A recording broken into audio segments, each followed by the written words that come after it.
Across the mountains, deserts, oases, and coastal plains of North Africa lives one of the region's oldest and most influential peoples, the Amazigh, plural Amazighan. Many outsiders know them by another name, Berbers, but that word is complicated. It comes through older Greek, Latin, and Arabic traditions connected to the idea of the barbarian, meaning someone outside a dominant civilization. Because of that history, many people in these communities prefer Amazigh, a name rooted in their own identity rather than an outside label. Their story is not a small footnote in North African history. It is central to the history of Morocco, Algeria, Libya, Tunisia, the Sahara, and even medieval Spain. To understand North Africa, you have to understand the Amazigh. The Amazigh are indigenous to the Maghreb, the broad western region of North Africa stretching from the Atlantic coast toward Libya and the Central Sahara. Today, Amazigh communities are especially associated with Morocco and Algeria, but they also live in Libya, Tunisia, Mauritania, northern Mali, northern Niger, Burkina Faso, and Egypt's Siwa oasis. Their landscapes are incredibly diverse. Some communities are tied to the Atlas Mountains, others to the Rif, the Kabylie region, Saharan oases, desert trade routes, or coastal towns. This diversity matters because Amazigh identity has never depended on one single kingdom, one single way of life, or one single political border. Modern borders arrived long after these communities had already formed their own local identities, alliances, languages, and traditions across the region. What connects many Amazigh communities most clearly is language. Berber, or Amazigh, languages form a branch of the Afroasiatic language family, the same broad family that includes Arabic, Hebrew, Amharic, and Ancient Egyptian. These languages are not simply dialects of Arabic. They have their own deep history, grammar, vocabulary, and oral traditions. Over time, different varieties developed in different regions, including languages associated with groups such as the Kabyles in Algeria, the Rifians in northern Morocco, and the Shuis of the Ouraz Mountains. Language has been one of the strongest symbols of continuity. Even where Arabic became dominant in cities, administration, religion, and education, Amazigh languages continued to survive in homes, villages, mountains, and deserts. The roots of the Amazigh reach back to Stone Age cultures native to North Africa. Long before the rise of the great classical empires, communities across this region adapted to shifting climates, from greener prehistoric landscapes to the increasingly arid Sahara. Ancient Egyptian texts contain some of the earliest written references to peoples from the West, showing that North African groups were known to the Nile Valley thousands of years ago. Around the 2nd millennium BC, Berber languages are believed to have spread westward from areas near the Nile Valley across the northern Sahara and into the Maghreb. This does not mean a simple, single migration. It reflects a long process of movement, exchange, and cultural formation across a vast and changing landscape. In antiquity, different Amazigh-related peoples appeared in Greek, Roman, and local historical records under many names. The Maori, Massassili, Massili, Musalamii, Getchali, and Garamantes were among the groups associated with North Africa. These names did not describe one unified nation. Instead, they referred to tribes, confederations, kingdoms, and regional powers spread across different ecological zones. Some lived near Mediterranean trade routes. Others controlled desert corridors and oasis networks. The Garamantes, for example, were associated with the Central Sahara and are remembered for their ability to build complex societies in harsh desert environments. This ancient world was not isolated. North African peoples traded, fought, negotiated, and intermarried with Phoenicians, Carthaginians, Romans, Egyptians, and Saharan communities. Amazigh political power became especially visible in ancient kingdoms such as Numidia and Mauritania. Numidia, in what is now mainly Algeria and parts of Tunisia, played a major role during the era of Carthage and Rome. Its cavalry was famous, and its rulers navigated a dangerous world of alliances and wars between Mediterranean superpowers.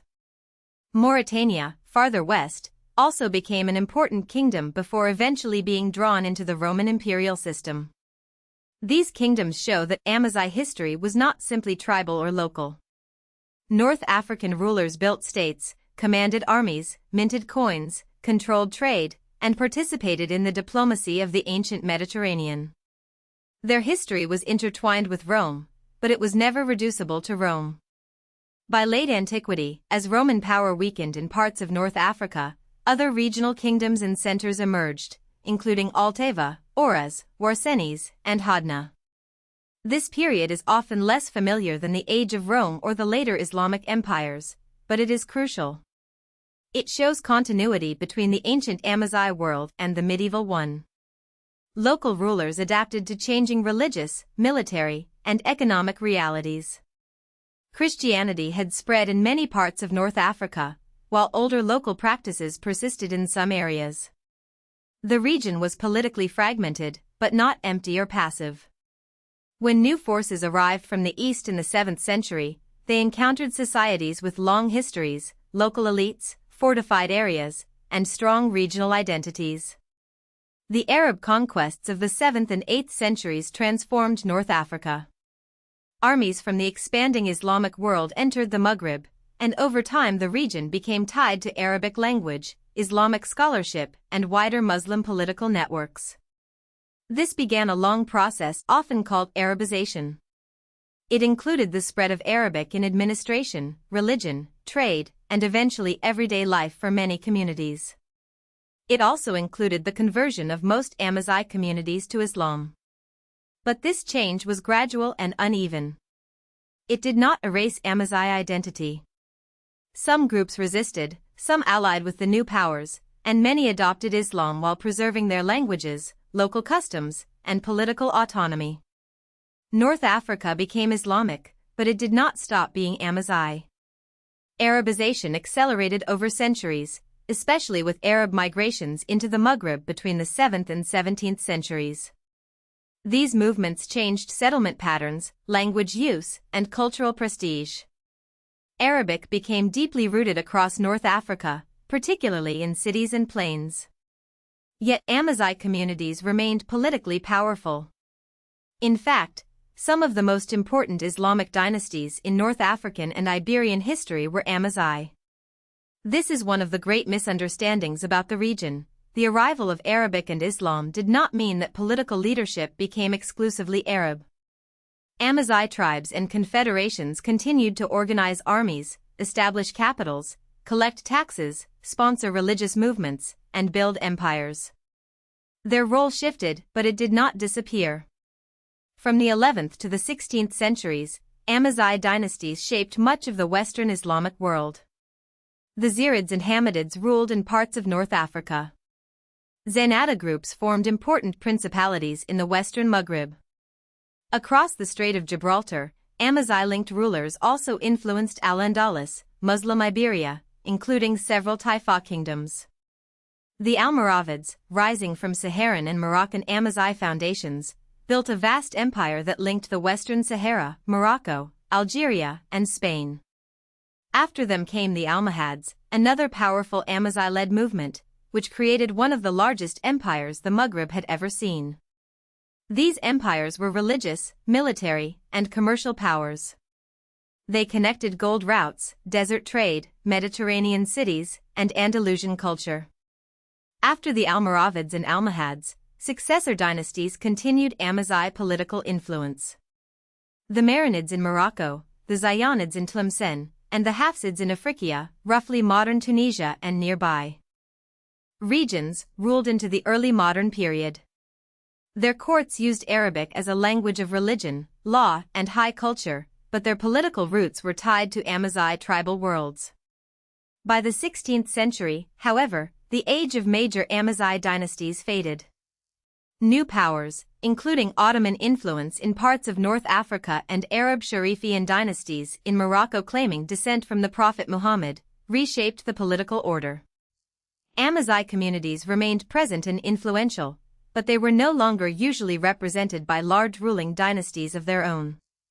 Amazigh identity has always been layered. Historically, many communities did not call themselves Berber as a collective label. They used names for their own groups, regions, and confederations, Kabyle, Chawi, Riffian, Tuareg, and many others. The broader name Amazigh has ancient roots, with related names such as Mazis appearing in historical sources, and today it has become a powerful shared identity across borders. It can mean language, ancestry, culture, memory, and political recognition. In modern North Africa, Amazigh activists, scholars, artists, and communities have worked to preserve languages, revive scripts such as Tifinagh, and gain official recognition.